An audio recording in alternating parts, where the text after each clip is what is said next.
sales is the most lucrative skill in the world, period.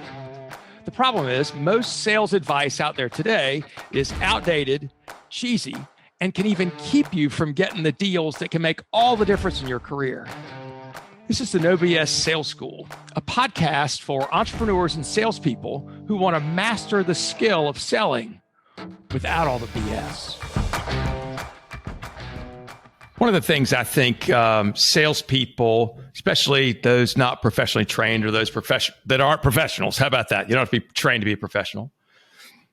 But what they don't understand is the leverage that they have and what it is that we have that we should not give up until we know what's going to happen next. That's one of my mantras that y'all know, right? Is that you need to always know what's going to happen next. Not think, not believe, but know. What did your prospect tell you is going to happen next? What did y'all agree that was going to happen next? So your leverage is always your information, right? Often your information in writing is your leverage. So before you give away your information by sending a proposal, going over a proposal, whatever, 5 questions you need to have answered, right? 5 questions.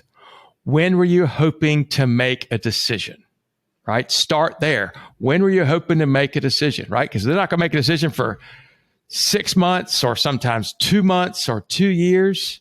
Ain't no reason to give your information away now because chances are shit will have changed in that period of time. When were you hoping to make a decision? Question number 2, why then? Right? Why then? Maybe you find that there's some deadline. There's some thing that's going to pop up that they need to do this much more quickly, right? This will keep you from jumping all over yourself if they say, hey, when can you have this for us? When can you produce? When can you deliver? Keeps you from saying, oh, we can do it tomorrow when they don't give a shit about having it right now, right? When were you hoping to make a decision? Why then? Number 3, who else besides you is going to be part of this process? Not, are you the decision maker? Because maybe they are, but they want to have somebody else with them. Who else besides you needs to be part of this conversation? Right? You need to know who, even if it's a CEO, right? Maybe they can make the decision on their own. Nobody's higher than them, but they may want to have the CFO involved. They may want to have the plant manager involved. They may want to have their CPA involved or their lawyer. You need to know that beforehand. You don't want to give away your shit and then they say, oh, I need to check with my attorney or we got to run this by the board. Here's something about having to run it by the board. If you sell to nonprofits, especially, they've always got to get most things approved by the board. Here's what I want you to do. If they say, well, we got to get it approved by the board, I want you to say, can I make a suggestion? Who is the board member that you're closest with? The one that maybe you talk to on a regular basis, that kind of your sounding board. Why don't we do this? Why don't we invite them to the meeting so that they can either buy into this or not? Because my biggest fear is you take this idea to the board and they look at you like you got 3 heads and you've burned some of your political capital. So suppose instead, let's at this meeting, when I go over our proposal or whatever, have them there so that at the end of that, they can tell us whether or not they bought in themselves. Because if they don't think it's the right thing, guess what? Your deal is sunk, right? And you don't want to put the nonprofit CEO, president, whatever, in that kind of position where they get shot down by the board. That wastes their time, makes them look bad, and sure as hell doesn't help you either. So see if you can get that one of the board members to come to the meeting with you, right? Super important. Find out who else needs to be there. They tell you X, Y, and Z. You can ask why those people. It's fine. Dig in a little bit. So question number 1, when are you hoping to make a decision? Question number 2, why then? Question number 3, who else besides you needs to be a part of this? Question number 4, super important. What would you need to see or hear from me? What needs to be in my proposal for you guys to be able to make a decision? What do you need to see in this proposal for you to be able to make a decision? Remember, we're not asking for a yes. We're asking for a decision, right? Because sometimes yes isn't the right answer.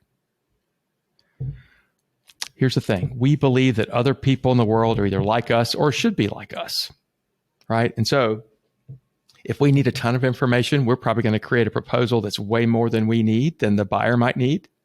We'll give all the damn details, spend all this time creating something that all they need to know. Maybe what they need to know is they need to know one reference and your price, right? If that's all they need, that's all you should give them. Don't give people more information than they need to make a decision.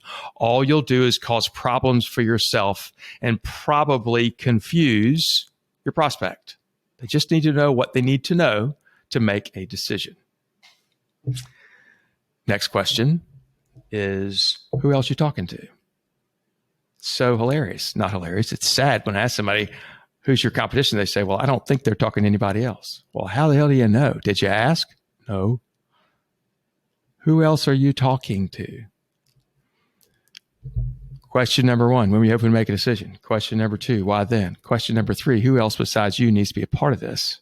Question number 4, what would you need to see, hear from me in our proposal to help you make a decision? What kind of information are you actually going to need? Next one, who else are you talking to? And the last one is, how are you going to, if they're talking to other people, how are you going to pick? How are you going to pick? See, a lot of people haven't thought this through, right? They just got to go get 3 quotes. You know as well as I do that often picking the middle quote, which is what most damn people do, is often not the right way to pick somebody, right? Most people, when they're picking somebody to work with, they'll look at 3 prices. Some of them have to pick the lowest because of their position or the way their brain works. You don't want to be that person. You don't want to be picked because you're low or because some of them only buy low. You don't want to be that person because they will beat the shit out of you. They'll be your worst customer. When they have to buy low, they're putting no value on you at all. All they know is they bought the cheapest and you better damn well be good. I don't ever want to be low. Oftentimes then, if it's not a buy low, then here's what happens. They get 3 prices. They see the bottom one. They say, that one probably sucks. They're probably trying to screw me on something that's definitely not as good. The top guy, that's pretty high. I'd be stupid. I don't want to get screwed. Maybe they're better, but I don't want to get screwed. The middle guy maybe is where I'm going to go. Maybe I have to see if I can beat the top guy down to the middle guy's prices. And if I can do that, I'll pick the top guy. Otherwise, I'm going with the middle. That's the way people freaking decide, which is stupid. Y'all know that's stupid. I know that's stupid. So here's what I want you to think about and said, hey, tell me something. How are you guys going to make a decision? And they'll probably get blank stares back. Well, we'll pick best value. You're going to get that shit a lot. We're going to pick best value. What does that mean? What the hell is best value? That's completely in the eyes of the beholder. So I'm going to ask that question. So when you say best value, help me understand what that means. Right? Have them explore with you what that means. What is value? Because right there, they're going to tell you what's important to them. Don't take best value as your answer of how they're going to pick. That's a bullshit response. I'm Walker McKay with No BS Sales. Do not give away your information until you know the answers to these questions and you know you've got a decent chance of getting the business. Do not give your information away until you know the answer to these questions and probably a couple more, and that you've got a really good shot at getting the business. Giving your information away to people that don't buy from you will never help you. I'm Walker McKay with No BS Sales. If you want help with your sales process or that of your sales team, reach out to me. Let's have a conversation. I talk to people all the time. It won't feel like a sales call to you. It won't be a sales call for me. It's a conversation to see how maybe we could work together. Look forward to talking to you. Thanks. Thanks for listening to No BS Sales School podcast. If you haven't already, please take 1 minute to write a quick review for the show. It really does make a huge difference. Also, subscribe to the show and please forward this episode to somebody else who needs to hear it. As a bonus for listening, I'm going to give you access to a free mini course, 7 expensive sales mistakes you're making and what you can do about it. Go to www.7salesmistakes.com and get access to the free mini course. That's the number 7salesmistakes.com. Thanks again for listening to the No BS Sales School podcast.